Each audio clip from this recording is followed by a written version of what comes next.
Cropping pattern है, फसल प्रारूप में बदलाव हो रहा है। तो बदलाव कैसे हो रहा है और यहाँ पे लेकिन कह रहा है बदलाव तो बहुत चीज़ों में, बहुत कॉन्टेक्स्ट में हो सकता है। लेकिन यहाँ पे प्रश्न है in context of changes in consumption pattern, मतलब हम लोग किस तरह का फूड, किस तरह का मटेरियल्स कंज्यूम कर रहे हैं। प्रोटीन वेस्ट, कार्बोहाइड्रेट वेस्ट, अलग अलग प्रकार का। अभी के समय में हम लोग थोड़ा सा फैट को इग्नोर करते हैं, हम लोग प्रयास करते हैं कि प्रोटीन वाला, फाइबर वाला चीज खाने का। तो वो हमारा कंजम्पशन पैटर्न बदल रहा है। और दूसरा कंटेक्स्ट की बात कर रहा है, मार्केटिंग कंडीशन।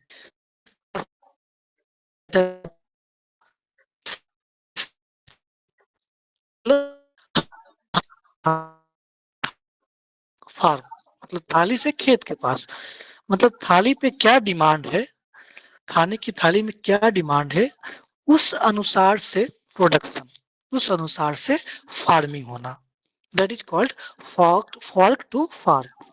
तो उसी तरह का एक प्रश्न यहाँ पे यही है कि क्रॉपिंग पैटर्न में कैसे बदलाव हो रहा है। अगर कंजम्पशन पैटर्न में बदलाव हो रहा है तो उस संदर्भ में क्रॉपिंग पैटर्न में भी बदलाव आएगा। सब सिंपल सी बात है। अभी हम लोग जैसे एग्जांपल समझिए, ऑर्गेनिक फूड्स। अभी के समय में organic vegetables, organic foods, organic आप कह सकते हैं फ्रूट्स का ज़्यादा डिमांड है। लोग ज़्यादा एक्सेप्ट करते हैं कि नहीं, हमें ऑर्गेनिक चीज़ चाहिए, प्योर चीज़ चाहिए, पेस्टिसाइड कम से कम हो। तो उसके लिए क्या है, अब ऑर्गेनिक फार्मिंग पे जोर बढ़ रहा है। तो ये प्रश्न वही कर रहा है कि कंजप्शन पैटर्न में बदलाव हो रहा है तो कैसे क्रॉपिंग पैटर्न में भी बदलाव हो रहा है। उसी तरह से मार्केटिंग कंडीशन का है। अब मार्केट क्या चाह रहा है, मार्केट आज क्या हो गया है, ई कॉमर्स हो गया है। आजकल वन डे में बिग बास्केट है, एक दिन में आपको सब्जी आधे घंटे में पहुंचा देती है। तो मतलब उसमें भी तेजी आ गई है। तो जिस तरह का मार्केटिंग जैसा बदला है उस हिसाब से क्रॉपिंग पैटर्न में भी बदलाव होगा। पहले आलू की खपत कम हुआ करती थी, लेकिन जब से ये आजकल जो हम लोग आलू का अलग अलग वैरायटी खाते हैं, उसको क्या बोलते हैं आप लोग, चिप्स। जो आम भाषा, चिप्स तो खाते ही, और ये एक क्या है, fry, French French fry. Fries sir. हाँ फ्रेंच फ्राई, हाँ फ्रेंच फ्राई। तो वो जो पैटर्न बदला है, तो पेप्सिको कंपनी है या और मैकडोनल्ड्स है, तो आजकल जो कंपनी ये सब क्या कर रही है, उस चीज को प्रमोट कर रही है कि हमें हाई क्वालिटी के हमको चाहिए आलू, पोटैटो, हाई क्वालिटी वाला आलू, ताकि हम अच्छे अच्छे प्रकार के, जितना अधिक से अधिक क्रंची हो सके। तो प्रश्न यही है, कंजम्पशन पैटर्न पे बात करना है और मार्केटिंग कंडीशन को देखते हुए, ये दोनों को देखते हुए बात करना है कि हमारा फसल प्रारूप कैसे बदल रहा है। तो अब देखिए फ्रेम, देखिए इसका पहले हम लोग इंट्रोडक्शन का चर्चा कर लेंगे, उसके बाद बड़ी में क्या लिखेंगे, बड़ी में यही होगा कि changes in cropping pattern, cropping pattern में कैसे बदलाव हो रहा है। अब कंजम्पशन पैटर्न अगर बदल रहा है तो कैसे हमारा क्रॉपिंग चेंज हो रहा है। फिर मार्केटिंग कंडीशन, यही दो प्रश्न है, कंजम्पशन को देखते हुए और मार्केटिंग को देखते हुए। तो दोनों पे हम लोग बात करेंगे। उसके बाद थोड़ा सा वे फॉरवर्ड भी बता सकते हैं कि क्या होना चाहिए, लास्ट में कंक्लूजन कर दिए। किन्हीं का माइक ऑन है तो थोड़ा सा बंद कर लेंगे, क्योंकि शायद इको कर रहा है। ठीक है, तो हम लोग आगे बढ़ते हैं। क्रॉपिंग पैटर्न, क्रॉपिंग पैटर्न क्या है, पहले इसको थोड़ा सा इंट्रोडक्शन में दे दें। क्रॉपिंग पैटर्न क्या है, मतलब किस तरह से हम लोग फसल उगा रहे हैं। Cropping pattern refers to temporal और spatial arrangement of crops in a particular area, मतलब किस प्रकार से हम एक निश्चित एरिया में, निश्चित क्षेत्र में किस तरह से हम लोग क्रॉप्स का अरेंजमेंट कर रहे हैं, किस प्रकार का फसल उगा रहे हैं। In India it has historically been influenced by a range of factors including climate, soil type and water availability। कहने का मतलब यह है कि हमारे इंडिया में अलग अलग प्रकार का क्षेत्र है, कहीं पे क्लाइमेट अलग है, कहीं पे मिट्टी अलग है, कहीं ब्लैक सॉइल है, कहीं पे लेटराइट सॉइल है, वाटर का भी कहीं स्कार्सिटी है, कहीं अवेलेबिलिटी है, उस हिसाब से क्रॉपिंग पैटर्न चेंज होता है। लेकिन अभी हम लोग इस तो प्रश्न बात कर रहे हैं कि मार्केटिंग कंडीशन के कारण और कंजम्पशन पैटर्न के कारण भी क्रॉपिंग पैटर्न बदलता है। तो हम लोग देखते हैं। जैसे पहला है changes in cropping pattern due to consumption pattern. हम लोग कंजम्पशन, जैसे कि अभी अभी के समय में एरिया अंडर मिलेट कल्टीवेशन, एक समय क्या था कि हम लोग मिलेट जो बार्ले है, ज्वार है, बाजरा है, रागी है, ये सब हम लोग खाया करते थे। बीच में क्या हुआ, ये सब पैटर्न खत्म हो गया, लोग व्हीट, राइस, मतलब ज्यादा वो सब ट्रेंड खत्म हुआ। मोटे लेकिन अनाज का फिर से ट्रेंड इधर खत्म हो गया। हम इधर खत्म हो गया था, लेकिन फिर से इधर ट्रेंड बढ़ना शुरू हुआ। क्यों? उसका इम्पोर्टेंस पता चला कि नहीं, उसमें अधिक फाइबर है और उसमें अधिक प्रोटीन है, और सबसे बड़ी बात है कि उसको कम मेहनत में है, क्योंकि वो वाटर रेसिस्टेंट भी है, कम वाटर में ज्यादा अच्छा प्रोडक्टिविटी देता है। तो हमारे एक तरह से वो इको फ्रेंडली है। इको आपका सॉइल के लिए भी इको, मतलब वो अफोर्डेबल है, कंफर्टेबल है। तो ये सब चीजें देखते हुए अब मिलेट कल्टीवेशन, मतलब मोटे जो अनाज का खेती का भी बढ़ावा हुआ है। लेकिन पहले क्या था, कम गया था। तो यही कह रहा है कि area under millet cultivation is reduced. क्यों रिड्यूस हो गया था? क्योंकि उसका कंजप्शन घट गया था। तो उस हिसाब से तो हम लोग पहले मिलेट्स के बदले हम लोग क्या खाने लगे, सीरियल्स, अनाज। मोटे अनाज के बदले क्या खाने लगे, अनाज, राइस, व्हीट और पल्स। पहले क्या था कि हम लोग मिलेट भी खाते थे, लेकिन फिर अब ट्रेंड बदल रहा है। तो इसके कारण से तो क्या हुआ कि जब राइस और व्हीट ज्यादा होने लगा तो अवेलेबिलिटी भी पीडीएस पे क्या होगा, वही राइस व्हीट का ही होगा। इसमें देखिए तो वही खरा है कि जब डिमांड ही कम जाएगा उसका, ड्यू टू राइज इनकम, जब उसका डिमांड कम गया मिलेट कल्टीवेशन का, तो स्वाभाविक सी बात है कि उसका प्रोडक्शन कम जाएगा। दूसरा बात करते हैं डाइटरी ट्रांजिशन, मतलब हम लोग जो डाइट लेते हैं, हम लोग जो फूड लेते हैं, उसमें भी बदलाव आ रहा है। जब उसमें बदलाव आएगा तो किसान भी प्रयास करेंगे कि उसी तरह का जो डिमांड है उसी प्रकार का हम लोग क्रॉपिंग करें। अभी क्या है, जैसे कि आप देखते देखिए, with rising income and urbanization, rising demand for protein and mineral rich foods। अभी समय बदला है, जैसे मैंने बताया अभी कि फैट्स और कार्बोहाइड्रेट की अपेक्षा लोग प्रोटीन और मिनरल्स पे जोर देते हैं, क्योंकि उसमें क्या है कि अधिक अधिक प्रोटीन भी होता है, प्रोटीन जो सेल का निर्माण करता है। मिनरल्स में बहुत सारे मिनरल्स होते हैं जो एक तरह से बॉडी का टिश्यू सेल को प्रिपरेशन में, निर्माण करने में मदद करते हैं। तो अभी लोग कार्बोहाइड्रेट और फैट को इग्नोर करते हैं, कम से कम प्रयास करते हैं खाने का, और ये ट्रेंड बदल रहा है क्योंकि लोग हेल्थ कंसर्न हो रहे हैं। तो अब ये पैटर्न हो रहा है उस हिसाब से, तो उस हिसाब से पैटर्न भी क्रॉपिंग का चेंज हो रहा है। लोग खेती भी, किसान भी उस तरह का करने का प्रयास कर रहे हैं और कर भी रहे हैं। जैसे कि एग्जाम्पल है यहाँ पे अल्फला। अल्फला ये किसान, ये हरियाणा में खेती होता है इसका। ये इसलिए होता है अल्फला, अल्फल्फा, इसका इसलिए खेती होता है कि वहाँ पे मीट प्रोडक्शन, मीट प्रोडक्शन को ये बढ़ावा देता है। तो ये आप याद रख सकते हैं एग्जाम्पल के रूप में। तो पैटर्न चेंज हो रहा है जिस तरह से कंजम्पशन हो रहा है उस हिसाब से। तीसरा है shift in demand for organic product, chemical free food. ये मैंने बताया भी कि अभी जो है ऑर्गेनिक प्रोडक्ट पे लोग ज्यादा जोर दे रहे हैं कि उसको हर्बिसाइड हो, केमिकल फ्री हो, पेस्टिसाइड फ्री हो। और वो अभी प्रयास भी हो रहा है कि जैसे ऑर्गेनिक का ही अभी डेटा देखिए, एक डेटा आया था मिनिस्ट्री ऑफ एग्रीकल्चर का, उसमें 0.9% 2016 में ऑर्गेनिक फार्मिंग होता था। अभी 3.9% हो गया मात्र 6 साल में ऑर्गेनिक फार्मिंग का। और हम लोग के पास सिक्किम पहला स्टेट बना पूरे वर्ल्ड में जहाँ पे पूर्ण रूप से ऑर्गेनिक फार्मिंग की जाती है, और उसको गोल्ड अवार्ड भी मिला था।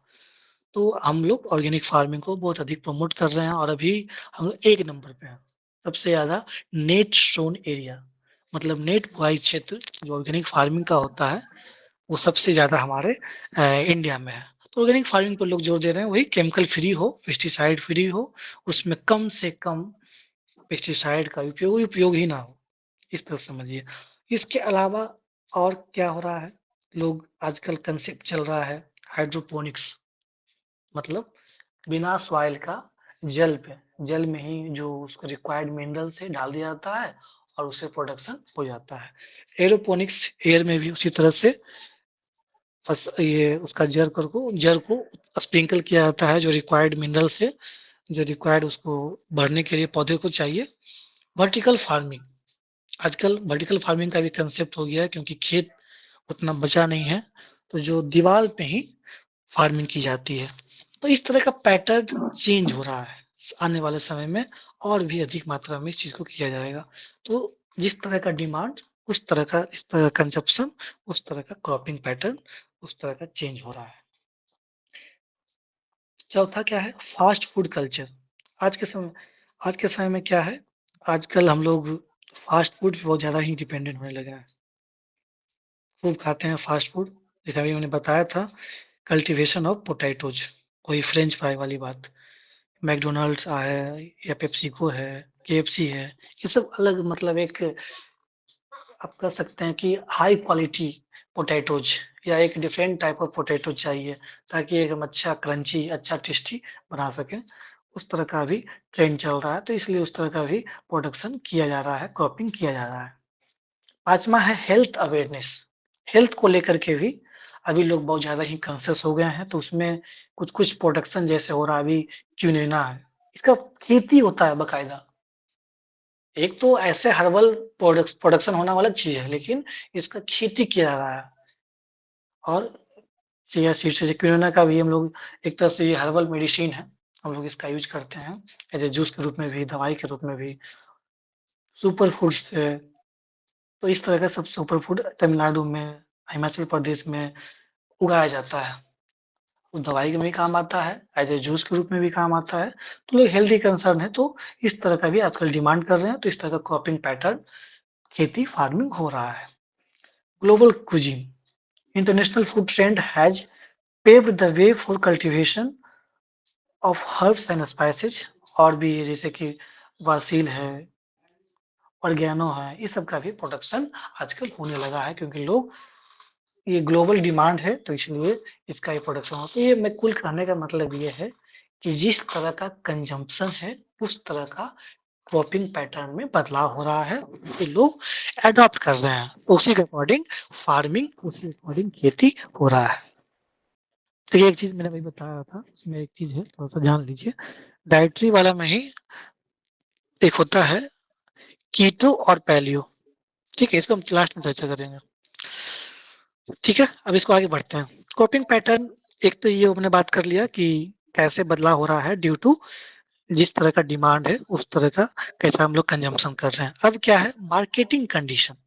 मार्केट में कैसा बदलाव हो रहा है, कैसा डिमांड है, उस हिसाब से क्रॉपिंग पैटर्न में क्या बदलाव हो रहा है। अब मार्केटिंग में क्या है? जैसे अभी आप लोग पढ़ते होंगे e NAM, electronic national agriculture market, grams, GRAMS, ग्रामीण एग्रीकल्चर मार्केटिंग। जो जितने भी एपीएमसी था, उसको सबको ऐड कर दिया गया ई-नैम के द्वारा, कि कोई भी किसान अपने मंडी के अलावा किसी भी मंडी में अपना अनाज, अपना प्रोडक्शन बेच सकते हैं। उसी को हम लोग बोलते हैं ई-नैम। उसको एक इलेक्ट्रॉनिक चीज़ दे दिया गया। आप किसी भी लोकल सीएससी सेंटर पे जा करके, सीएससी एक सेंटर होता है, कॉमन सर्विस सेंटर, वहाँ पे आप हर एक तरह की सुविधाएँ ले सकते हैं। तो इसमें किसान भी अपना रजिस्ट्रेशन करवा करके ई-नैम पे अपना सामान को, अपना प्रोडक्शन को बेच सकता है। तो आजकल का पैटर्न अभी ई-नैम चल रहा है, ग्राम्स है, इसको कि हम लोग जोड़ रहे हैं। मेगा मेगा फूड पार्क है, तो अभी पैटर्न वही बदल रहा है। एक तो आपका है कि पहला, गवर्नमेंट का इंटरवेंशन मार्केटिंग में। कैसे इंटरवेंशन है? जैसे एमएसपी लागू करती है। तो एमएसपी सपोर्ट में क्या है कि प्रयास करती है कि उस न्यूनतम दर पे किसान को, उससे कम दर पे कोई खरीदेगा नहीं। मतलब उससे कम दर पे किसी को बेचना भी नहीं, कोई भी किसान को, और उससे कम दर पे नहीं खरीदेगा। तो ये एमएसपी सपोर्ट सरकार देती है, इसलिए ताकि उसको एक जो बेसिक उसने खर्च किया है अपने प्रोडक्शन करने में, जो फसल उगाने में, उसको वो चीज़ मिल सके।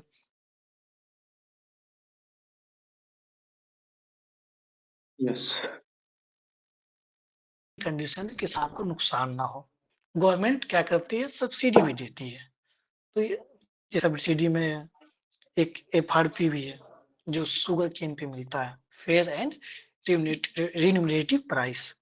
तो ये 2-3 है। इसमें गवर्नमेंट कैसे इंटरवेंस करती है मार्केटिंग को, मार्केटिंग कंडीशन, जो विपणन गतिविधियाँ हैं, उसको कैसे बदलती है। दूसरा ई-कॉमर्स है।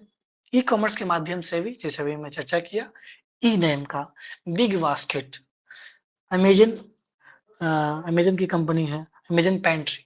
तो इसमें क्या होता है कि आजकल डायरेक्ट वो किसान से टच में है, और डायरेक्ट किसान से ही रॉ मटेरियल्स खरीद लेती है जो भी प्रोडक्शन होता है, और डायरेक्ट इसमें मिडिल मैन का रोल कम जाता है और डायरेक्ट वो अपने जो भी उसका कस्टमर है वहां तक पहुंचा पाती है। तो आजकल ये भी पैटर्न बदल रहा है और ये चीजें, उसी में कुछ एग्जाम्पल है, जैसे आजकल एक वेजिटेबल्स है, आप देख पा रहे होंगे, ZUCHHINE, जो चुनी आर रीचिंग अर्बन कंज्यूमर्स। तो ये सब डिमांड है, नया नया कुछ कुछ फसल का आप ध्यान रख सकते हैं नाम का। तो आजकल कॉमर्स, ई कॉमर्स में भी कैसे बदलाव हो रहा है। मार्केटिंग इन्फॉर्मेशन, आजकल रियल टाइम इन्फॉर्मेशन इंटरनेट के माध्यम से, यूट्यूब के माध्यम से, किसान कॉल सेंटर के माध्यम से, सैटेलाइट इन्फॉर्मेशन के माध्यम से मिल जाता है। उसको एग्जैक्ट पता होता है किसान को कितना प्राइस है, कितना क्या है, ताकि वो सही दाम उसको मिल सके और उस हिसाब से वो क्रॉपिंग कर सके, फसल या फार्मिंग कृषि कर सके। लॉजिस्टिक, लॉजिस्टिक में क्या होता है, लॉजिस्टिक का मतलब ये होता है कि खेत से मार्केट तक जो पहुंचने के लिए इंफ्रास्ट्रक्चर चाहिए, वो कोल्ड स्टोरेज है, वेयर हाउस है, या अच्छी कनेक्टिविटी, अच्छा रोड है, उसी को हम लोग बोलते हैं लॉजिस्टिक। तो अगर अच्छा लॉजिस्टिक होगा तो वन डे में ही सही समय पे, मतलब उसका किसान का जो प्रोडक्शन है वो खराब नहीं होगा और जो टारगेटेड कस्टमर है वहां तक पहुंच सकता है। उसी के परिप्रेक्ष्य में किसान रेल चलाया गया था, ताकि एक एक्चुअल किसान को मिल सके और एक समय पे उसको एक्चुअल दाम मिले। कॉन्ट्रैक्ट फार्मिंग, ये आपने पढ़ा भी होगा, ये बहुत एक समय चर्चा में था। तो कॉन्ट्रैक्ट फार्मिंग में क्या होता है, एक फार्मर बड़े-बड़े बिजनेसमैन, बड़े-बड़े कॉन्ट्रैक्टर से कॉन्टैक्ट करते हैं और एक तरह से वो हायर कर लेते हैं कि हम आपको इनपुट देंगे, और इनपुट में जैसे कि वो हर तरह का चीज़ है, चाहे वो मैकेनाइजेशन से लेकर के हो, सीड हो, फर्टिलाइज़र हो, इरिगेशन को लेकर के हो, हर तरह से वो सुविधाएँ देते हैं ताकि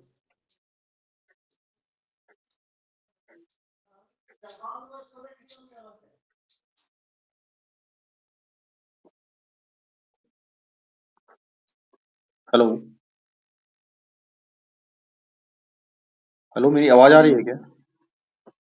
यस सर।